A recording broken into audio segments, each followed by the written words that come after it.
శుక్లాంబరధరం విష్ణుం శశివర్ణం చతుర్భుజం ప్రసన్నవదనం ధ్యాయేత్ సర్వవిఘ్నోపశాంతయే. మొన్న జూన్ 9వ తారీఖున ప్రధానమంత్రి మోడీ గారు ప్రమాణ స్వీకారం చేశారు. దాన్ని బట్టి ఎందుకంటే ఈసారి మెజారిటీ అనేటువంటిది కోalition గవర్నమెంట్తో ఫార్మ్ అయింది కాబట్టి ప్రతి వాళ్ళకి కూడా సందేహాలు ఉన్నాయి. ఈసారి ప్రభుత్వం ఎలా ఉంటుంది ఏమిటి అనేటువంటి విషయంలో. అందుకని మిత్రులు అడిగిన మీదట విద్యార్థుల కోసం మళ్ళీ ఈ వీడియోని చేస్తున్నాను. మోడీ గారు జూన్ 9న రాత్రి 7:23 ఆయన ఓత్ టేకింగ్, ఆ ప్రమాణ స్వీకారం అనేటువంటిది ప్రారంభించడం జరిగింది. 7:25కి సంతకం పెట్టారు. ఆ సమయానికి గ్రహస్థితి వేసి అది ఏమిటో ఒకసారి పరిశీలిస్తే మోడీ గారి జాతకరీత్యా ఆయనది అనురాధ నక్షత్రం, వృశ్చిక రాశి, తులాలగ్నం. తర్వాత కుజ మహాదశలో చంద్రుడి అంతర్దశ నడుస్తోంది. ఇది ఆయన విషయము. తర్వాత ప్రమాణ స్వీకార సమయానికి ఇది మనం చూస్తే ఈ విధంగా గ్రహస్థితి ఉంది. ధనుర్లగ్నం ముహూర్తం పెట్టినటువంటి వాళ్ళు బహుశా వృశ్చిక లగ్నానికి పెట్టారేమో. దృక్తుల్య అయినాంశాల ద్వారా ధనుర్లగ్నం వస్తోంది. ఇందులో కొన్ని ప్లస్ పాయింట్లు, కొన్ని మైనస్ పాయింట్లు ఉన్నాయి. వాటిని రెండు కూడా పరిశీలిద్దాం. ఇక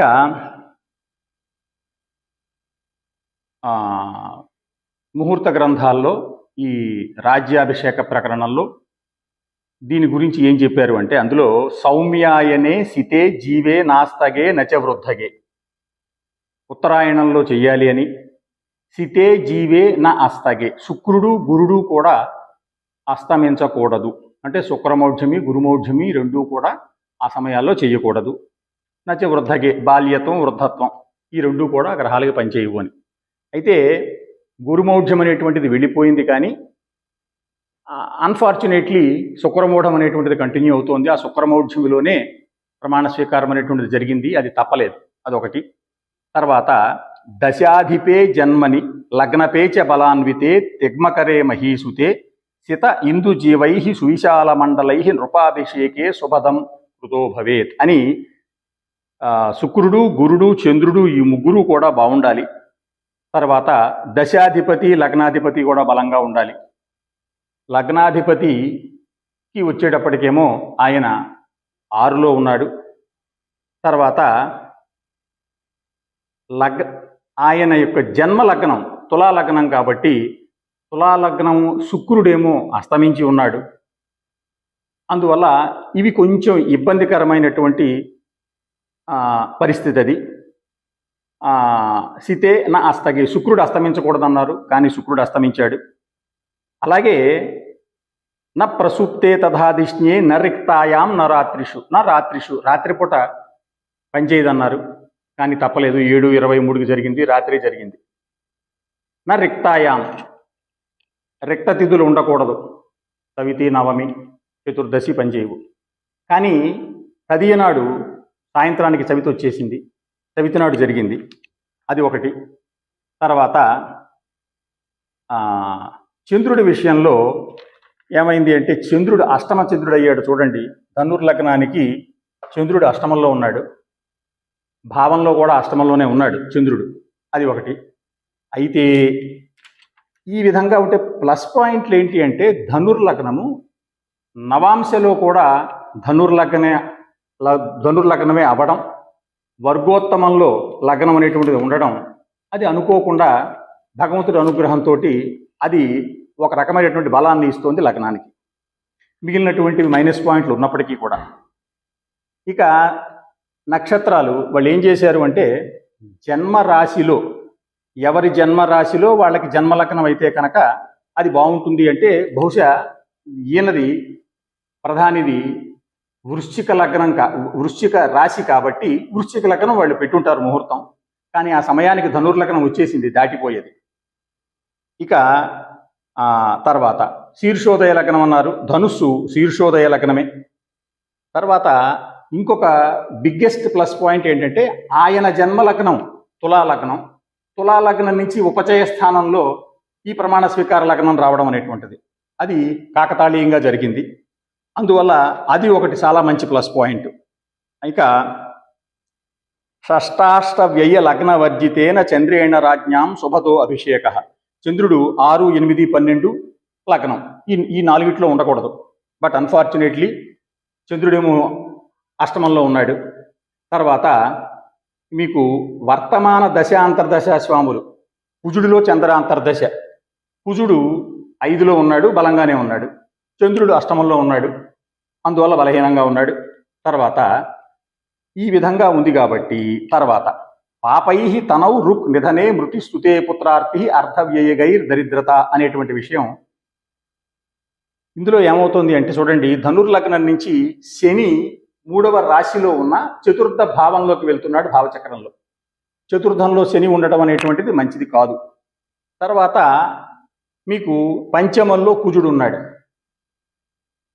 కేంద్రంలో శని, కోణంలో కుజుడు. గురుడు లగ్నాధిపతి ఏమో 6లో వెళ్ళాడు. శుక్రుడు సప్తమంలో ఉన్నప్పటికీ కూడా అస్తమించి ఉన్నాడు. కొద్దిపాటి అనుకూలతతో ఉంది ఎవరంటే బుధుడు. బుధుడు కేంద్రంలో ఉన్నాడు లగ్నాన్ని చూస్తూ, అదొక ప్లస్ పాయింట్. ఇక ఇంకొకటి ఏమైంది అంటే ఆ రోజున ఆదివారం అయ్యింది. చెప్పబడినటువంటి వారాల్లో ఆదివారం కూడా చెప్పారు. అయితే విద్యామాధవీయంలో సూర్యస్య వారే యది శస్త్రబాధాం సంప్రాప్య పశ్చాదపి బాధ్యతే తత్ అనేటువంటిది ఉన్నది. అలాగే ధనుర్లగ్నం అయితే కనుక సర్వసుఖం విద్యాత్ అని ఉన్నది. ఈ విధంగా అయితే పాపగ్రహాలు కనుక బంధు జామిత్ర సంస్థై, సప్తమంలో రవి అనేటువంటిది పాపగ్రహం, అలాగే చతుర్థంలో శని పాపగ్రహం, బంధు జామిత్ర 4, 7 ఉన్నారు కాబట్టి స్థానభ్రష్ట అనేటువంటిది ఫలితంగా చెప్పుకొచ్చారు. అలాగే పంచమస్థై, పంచమంలో కుజుడు పాపగ్రహం, సౌఖ్యధీహీన. అందువల్ల మొదటిసారి రెండవసారి ప్రభుత్వాన్ని నడిపినంత సుఖంగా మూడవసారి ఉండదు. ధీహీన అన్నాడు కాబట్టి కొన్ని నిర్ణయాలు అనేటువంటివి బుద్ధిని సక్రమంగా ఉపయోగించకపోవడం వల్ల కొన్ని నిర్ణయాలు చేసి దానివల్ల ఇబ్బంది పడాల్సినటువంటి పరిస్థితి తలెత్తుతుంది. అష్టమస్థై ఆయుర్హీన. చంద్రుడు చవితి చంద్రుడు కాబట్టి శుక్లంలో పాపగ్రహమే కాబట్టి అష్టమంలో చంద్రుడు ఉన్నాడు, పైగా స్వక్షేత్రంలో ఉన్నాడు, అందువల్ల ఇంకా బలంగా ఉన్నాడు. ఇవన్నీ కూడా కనుక బేరీజు వేసుకుంటే, ఇవన్నీ చూస్తే పరిశీలిస్తే ఏం అర్థమవుతోంది ఈ విషయము అంటే, మొట్టమొదటి విషయం, మోడీ గారు 5 ఏళ్ళు కూడా శుభ్రంగా స్మూత్గా రన్ చేసేటువంటి అవకాశాలు బాగా తక్కువ ఉన్నాయి. అందువల్ల అంటే దానికి ప్రభుత్వమే పడిపోవాల్సిన అవసరం లేదు. ఇంకొక అవకాశం కూడా ఉంది. ఎలాగంటే ఆయన ఇటు 1 నేషన్ 1 ఎలక్షన్ అంటున్నారు. ఆ 1 నేషన్ 1 ఎలక్షన్ అంటే దేశము, రాష్ట్రాలు అన్ని ఎన్నికలు కలిపి ఒకేసారి అవుతున్నప్పుడు ఎలక్షన్స్ మేబీ ప్రీపోన్డ్. అది ముందుకు వచ్చింది అనుకోండి, ముందుకు వచ్చినప్పుడు 5 ఏళ్ళు కూడా లేనట్టేగా పార్లమెంటు, అది ఒక అవకాశం ఉంటుంది. లేదా ఎంపీలను ఎవరన్నా మేనేజ్ చేసేసి ఓ పక్క రప్పించేసి ప్రభుత్వం మైనార్టీలో ప్రభుత్వం పడిపోతే ఇంకా మనం మేనేజ్ చేయడం అనవసరం, మళ్ళీ మనం ప్రజల దగ్గరికే వెళ్ళిపోదామని చెప్పి ఫ్రెష్గా అది జరగచ్చు. తర్వాత ఇంకొకటి, ఆదివారం నాడు అవ్వటం మూలంగా మోడీ గారి మీద అంటే ఆయన ఇండివిజువల్ జాతకాన్ని కూడా పరిశీలించాలి. ఇది కేవలము మనం ప్రమాణ స్వీకార లగ్నం బట్టి మాత్రమే మాట్లాడుతున్నాం. మోడీ గారి మీద ఏదన్నా హత్యా ప్రయత్నం కూడా జరిగే అవకాశాలు ఉన్నాయి. ఎందుకంటే ఆదివారం కాబట్టి శస్త్రబాధ అనేటువంటిది ఉన్నది అంటున్నాడు, అది కంటిన్యూ అవుతుంది అంటున్నాడు. అందువల్ల ఇవన్నీ ఆయనకి ఇండివిజువల్గా వ్యక్తిగతంగా ఆయనకి ఏదైనా హాని తలబెట్టేటువంటి అవకాశాలు ఉన్నాయి.